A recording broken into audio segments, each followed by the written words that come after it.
Selamat siang, kembali lagi bersama saya Ridho Santoso dengan NPM 19110121 TIM 1902. Di sini saya akan mempresentasikan ujian tengah semester kriptografi dengan dosen pengampu Bapak Ripalri Kristianto Hondro, MKom, Teknik Informatika Fakultas Ilmu Komputer dan Teknologi Informasi Universitas Budi Dharma tahun ajaran 2021-2022 dengan judul Algoritma Klasik Flyfire Cipher.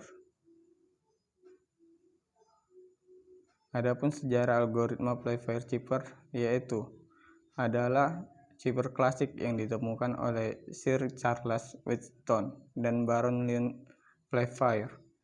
Kekuatan dari algoritma ini adalah pada kuncinya yang menyusun bujur sangkar 5x5 maupun 6x6. Kemungkinan kunci 25 sama dengan 15, 5, 11, 210, 043, 330, 985, 984, 000, 000. Namun, Flyfire Cipher bisa dipecahkan dengan teknik frekuensi distribusi ganda, yaitu teknik yang menghitung frekuensi kemunculan pasangan huruf ciphertext yang kemudian dibandingkan dengan frekuensi pasangan dua huruf pada suatu bahasa. Di samping itu, hasil deskripsi Flyfire dapat menimbulkan ambiguitas karena saat enkripsi plaintext, semua huruf J pada plaintext diganti terlebih dahulu dengan huruf I.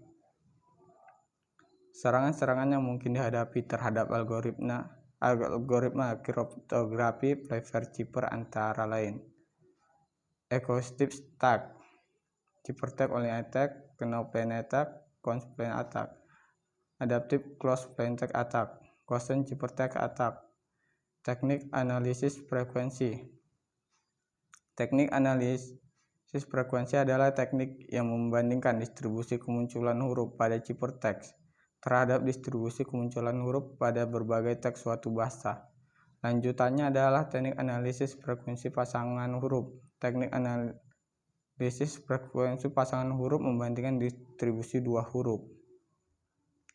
Frekuensi kemunculan pasangan huruf dalam bahasa Inggris dapat didekatkan dengan perhitungan pengalian distribusi kemunculan sebuah huruf dengan distribusi huruf pasangannya.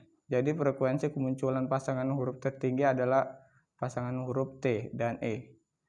Algoritma kriptografi Flyfire dikatakan aman apabila memenuhi kriteria berikut.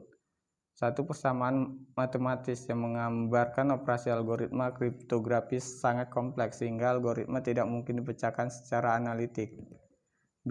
Biaya untuk memecahkan ciphertext melampaui nilai informasi yang terkandung di dalam ciphertext tersebut. 3. Waktu yang diperlukan untuk memecahkan ciphertext melampaui lamanya waktu informasi tersebut harus dijaga kerahasiaannya. Keuntungan algoritma Flyfire Cipher: proses enkripsi dan dekripsi data menggunakan kombinasi dua huruf sehingga kriptanalis yang menggunakan teknik analisis frekuensi sangat sulit untuk memecahkan sandi Flyfire.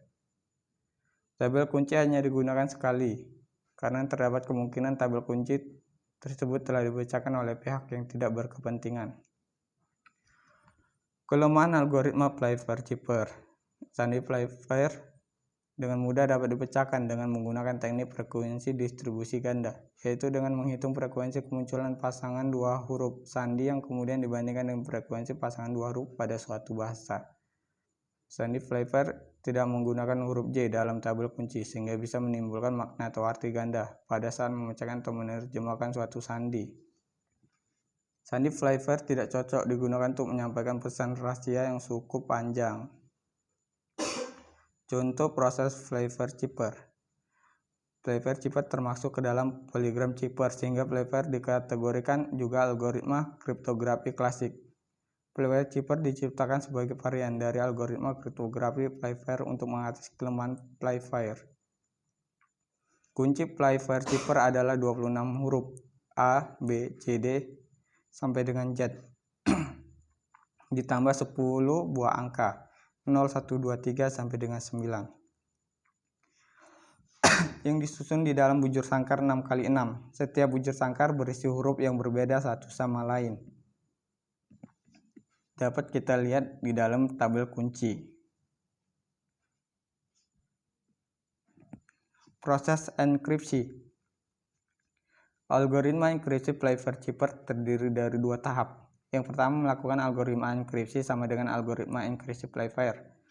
Hanya saja bujur sangkar berukuran 6x6 dan huruf J tetap ada. Tahap kedua, melakukan algoritma lanjutan yang memiliki kemiripan dengan varian algoritma kriptografi beginner dengan substitusi berdasarkan jarak antara huruf di dalam bujur sangkar 6x6.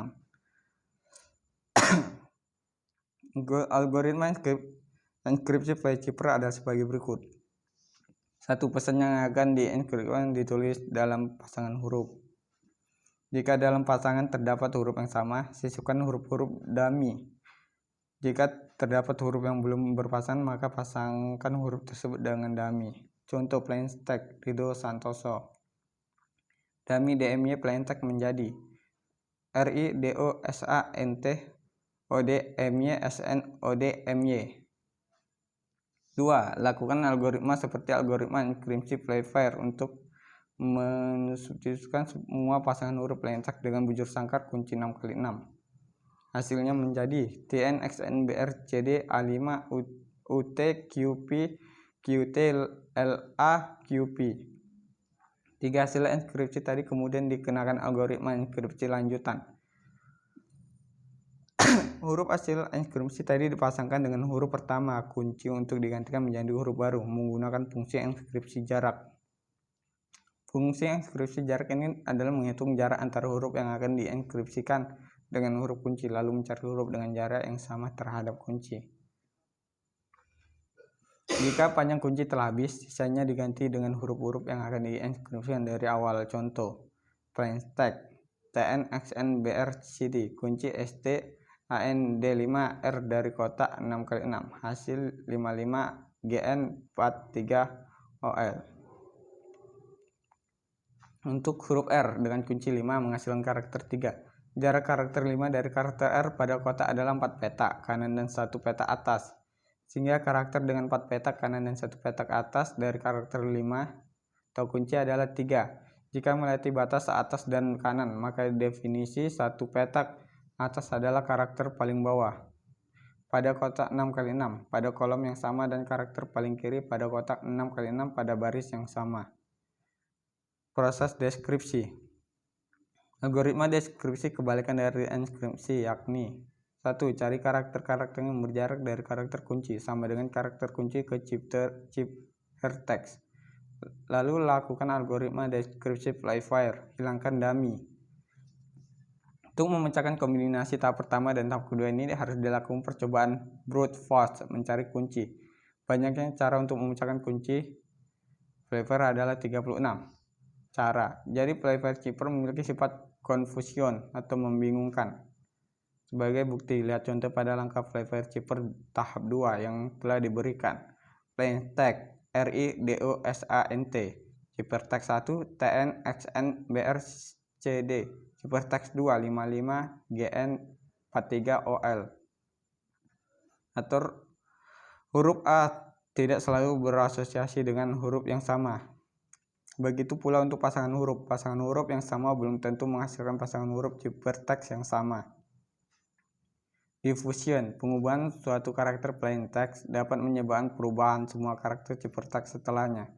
Pada tahap 2 Pfeiffer Cipher dilakukan substitusi tanpa kunci. Berulang, lalu substitusi selanjutnya.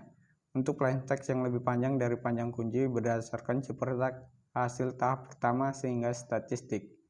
Kemunculan huruf atau karakter dan statistik hubungan plain text dan ciphertext menjadi sulit diprediksikan. Sekian hasil presentasi ujian tengah semester saya ucapkan terima kasih.